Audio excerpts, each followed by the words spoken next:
आज इस प्रेस वार्ता में आए हुए मेरे तमाम मीडिया साथी जो सच्चाई को लगातार लोगों के सामने रख रहे हैं, देश के जो हालात लगातार गंभीर होते जा रहे हैं, उन्हें ज्यों का त्यों लोगों के सामने रखने वाले लोकतंत्र के चौथे स्तंभ मेरे मीडिया साथियों को मेरा नमस्कार, आपका अभिनंदन।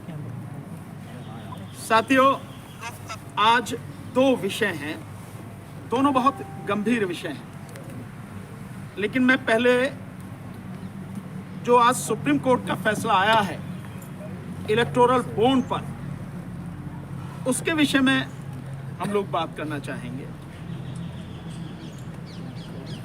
आज सुप्रीम कोर्ट की 5 जजों की संविधान पीठ ने, जिसमें चीफ जस्टिस ऑफ इंडिया और 4 और जजेस हैं, उन्होंने इलेक्टोरल बॉन्ड पर फैसला दिया है और फैसला बहुत स्पष्ट फैसला है। जो इलेक्टोरल बॉन्ड है वो पूरी तरह से असंवैधानिक है। उस इलेक्टोरल बॉन्ड को लाने के लिए जो कानून बनाया गया वो कानून पूरी तरह से असंवैधानिक है।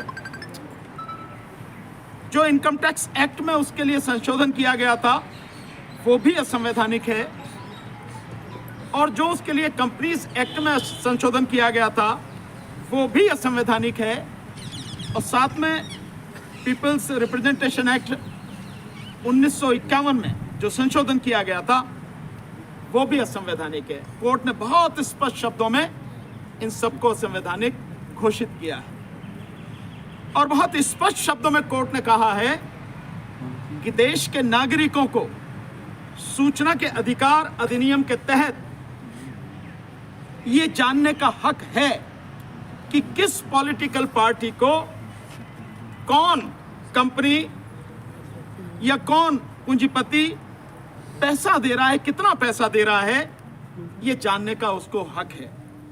इसलिए जो आदेश दिया है वो बहुत स्पष्ट है, और आदेश में कहा गया है कि एसबीआई यानी स्टेट बैंक ऑफ इंडिया जितने भी इलेक्टोरल बॉन्ड आज तक खरीदे गए हैं उससे उन सब की जानकारी 6 मार्च तक हर सूरत में इलेक्शन कमीशन ऑफ इंडिया को दे।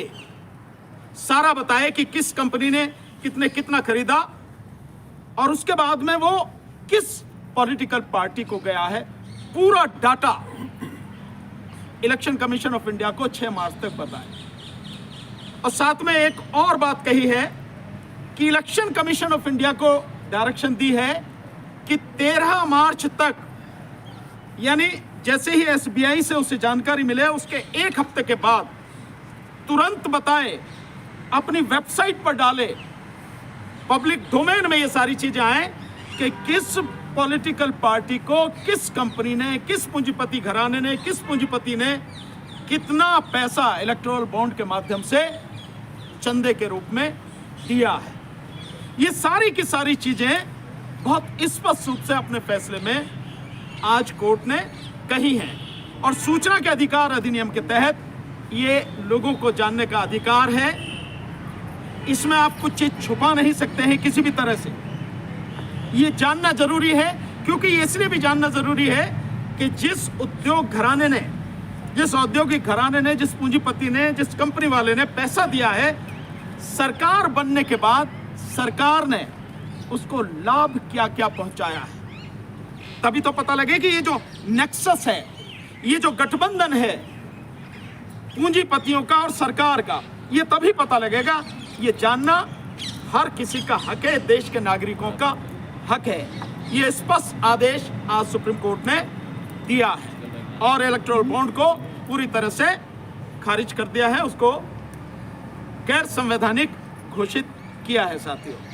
और इस विषय में मैं समझता हूँ हमारे भाई महमूद पराचा जी और आपको सारी चीज़ें बताएंगे। हालांकि ये जो फैसला है बहुत अच्छा फैसला है, हम कोर्ट को इस बात के लिए बहुत बहुत धन्यवाद देते हैं। देश की जनता निश्चित रूप से आभार व्यक्त करती है चीफ जस्टिस ऑफ इंडिया की जो अध्यक्षता में कॉन्स्टिट्यूशन बेंच बनी है, उन सब का आभार। लेकिन ये फैसला भी बहुत देर से आया है, क्योंकि इस बीच में 15,000 करोड़ रुपया, 15,000 करोड़ से ज़्यादा रुपया इलेक्टोरल बॉन्ड के माध्यम से पॉलिटिकल पार्टीज को गया है, जिसमें 72% से ज़्यादा पैसा, बल्कि अब तो और भी ज़्यादा जो बाद के समय में दिया गया, वो अकेले बीजेपी के पास में गया। यानी 11,000 करोड़ से ज़्यादा पैसा अकेले बीजेपी के पास में गया है इसमें से।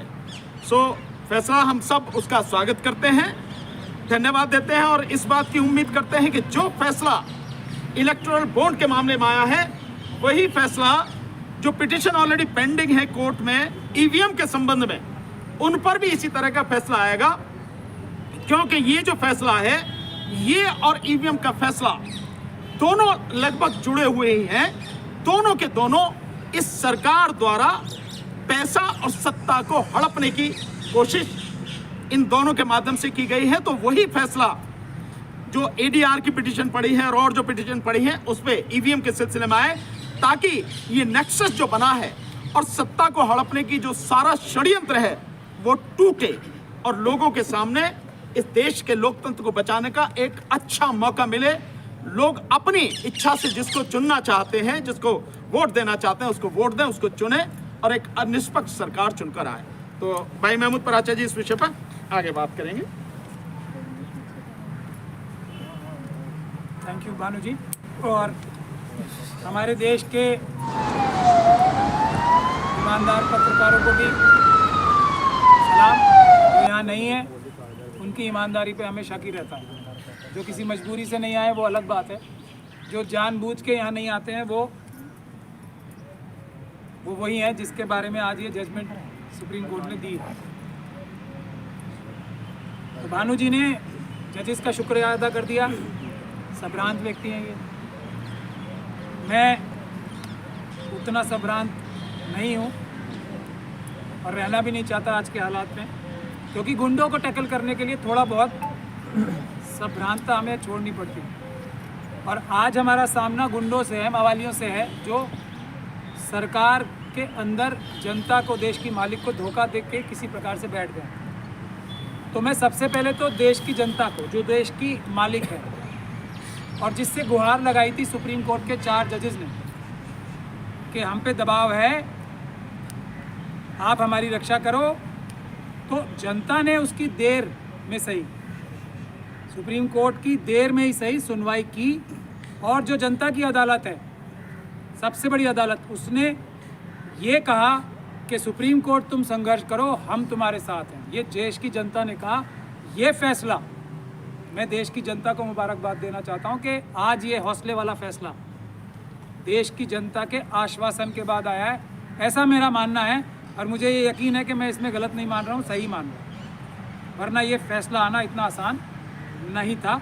देश की जनता ने अब कह दिया है सुप्रीम कोर्ट और हर संस्थान को, ईमानदारी से काम करो, बहादुरी से काम करो, हम तुम्हारे साथ हैं, डरने की कोई आवश्यकता नहीं है किसी से।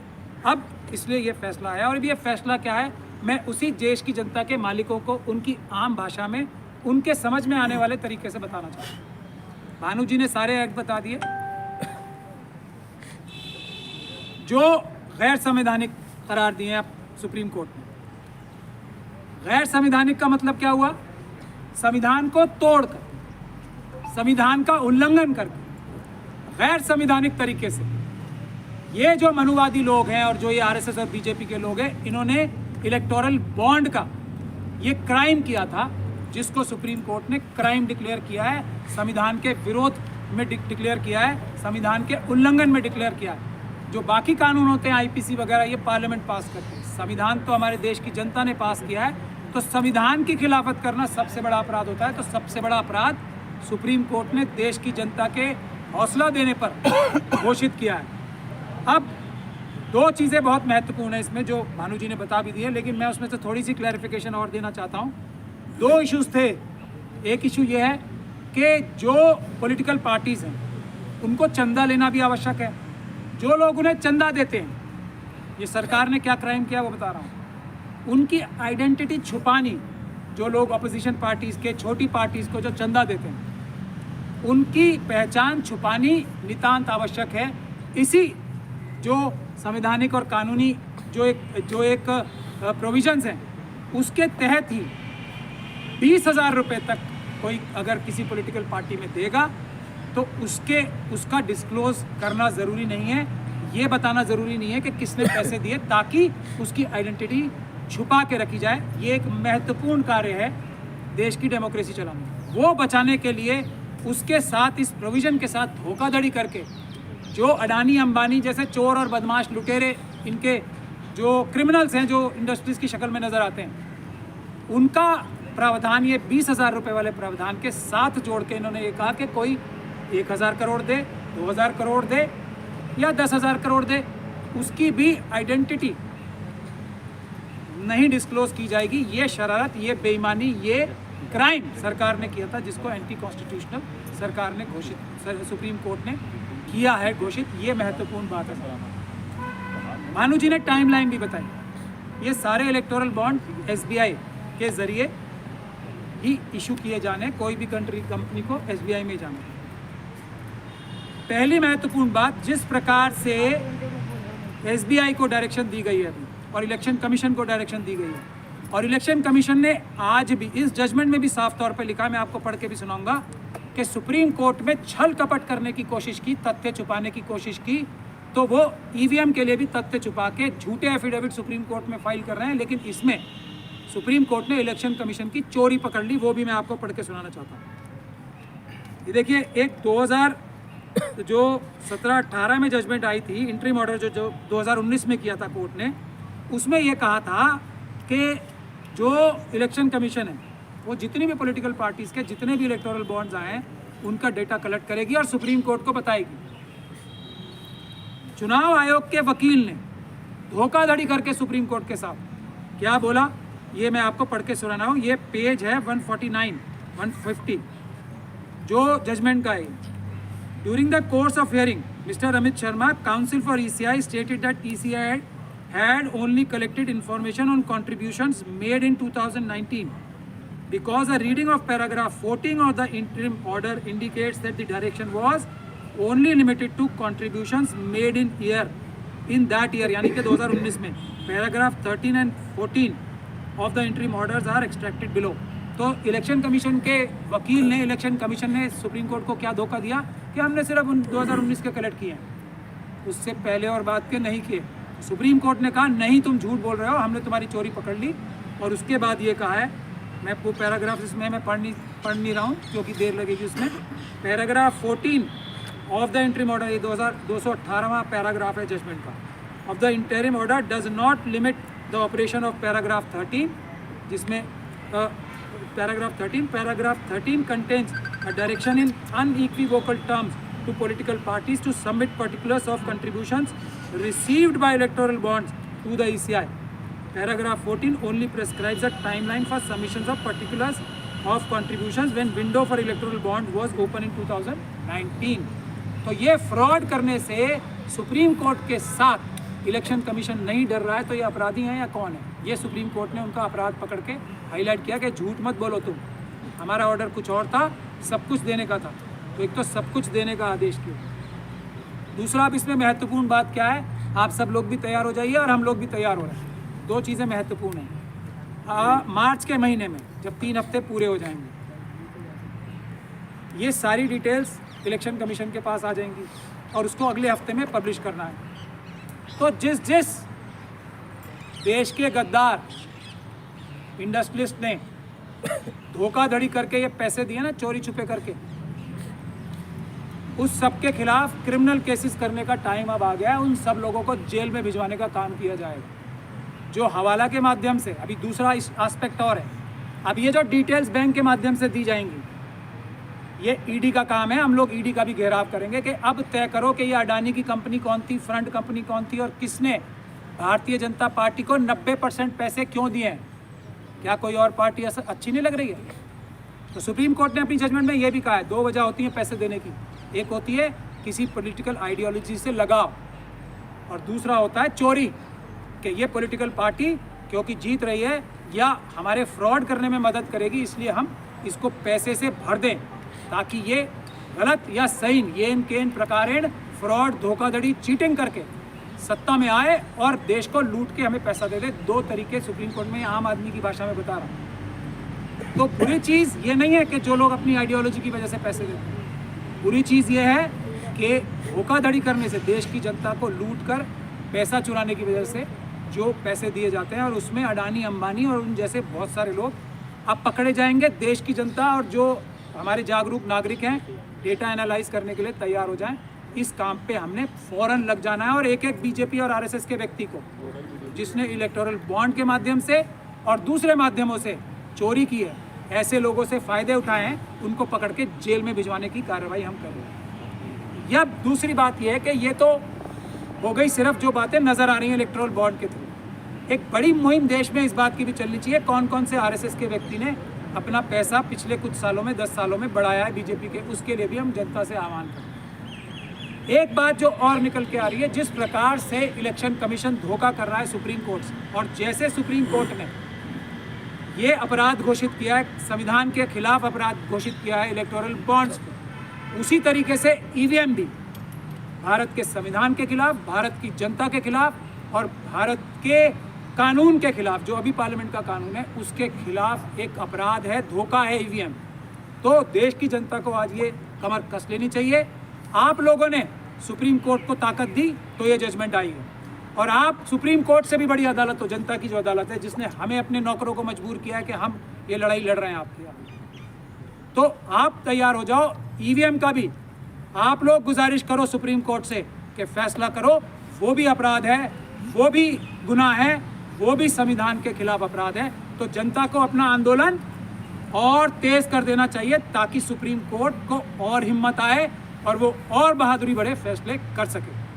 आखिरी चीज़ मैं किसानों के लिए ये बोलना चाहता हूँ कि हम लोगों का दिल, हम फिजिकली यहाँ बैठे हैं लेकिन हमारे दिल सब लोगों के और हमारी सोच सारी उन किसानों के साथ है जो अपने लिए नहीं लड़ रहे हैं, जो देश की जनता के लिए, जो खेतिहर मजदूरों के लिए, जो ट्राइबल्स के लिए, जो देश के आम नागरिकों के लिए, जिनको ये गंदे घिनौने कानून ला के जिनके खाने के पैसे बढ़ाए जाने वाले थे, उनको जो लड़ाई लड़ रहे हैं, हमारा दिल उनके साथ है।